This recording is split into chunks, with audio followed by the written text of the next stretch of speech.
Ishte pak pas mesnatës kur Benita, e raskapitur nga mendimet që i silleshin pa pushim, vendosi të çohej nga shtrati. Qetësia e shtëpisë dukej edhe më e thellë në atë orë, dhe çdo hap i saj në korridor jehonte butë, sikur edhe muret po e ndiqnin me vëmendje.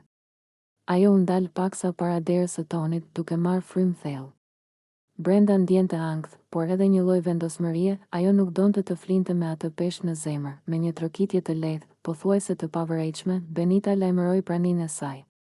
Brenda dëgjoi një lëvizje të shkurtër dhe pastaj zërin e Tonit, të përgjumur por të kujdesshëm. "Kush është? Unë jam." "Benita," tha ajo me një zë që mezi mbahej. Dera u hap paksa, dhe drita e zbethë e llambës që Toni kishte ndezur krijoi një aureol të ngrohtë mbi fytyrën e tij.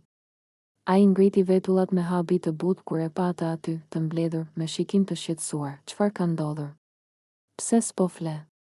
e pyeti ai, duke i bërë shenjë të afrohej. Benita hyri brenda me hapa të ngadaltë, sikur të kishte frikë të mos e trazonte paqen e dhomës.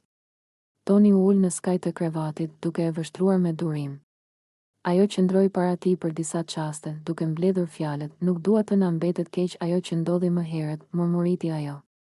"Nuk më pëlqen ideja të fle me atë ndjesi mes nesh." "Më rëndon," Toni pshërtiu lehtë, jo i mërzitur, por sikur më në fund po kuptonte thellësinë e asaj që ajo ndjente. Ai i zgjati dorën dhe e preku lehtë në parakrah. "Hajde ulu.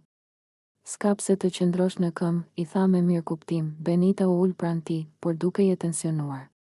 Shikimi i saj lëvizte sa majtas djathtas, sikur kërkonte fjalët e duhura mes ajrit. Toni e kuptoi këtë. Ai e mbështeti dorën mbi shpatullën e saj, shumë kujdesshëm, duke e afruar paksa që ta ndjente se ishte e sigurt. "Më vjen keq që ndodhi ajo. Nuk ishte qëllimi im të lëndoja," i tha ai me një zë të ulët e të qetë. Benita uli kokën. "As unë s'desha të reagoj ashtu. Thjesht, unë ndjeva keq. Ndoshta nga lodhja."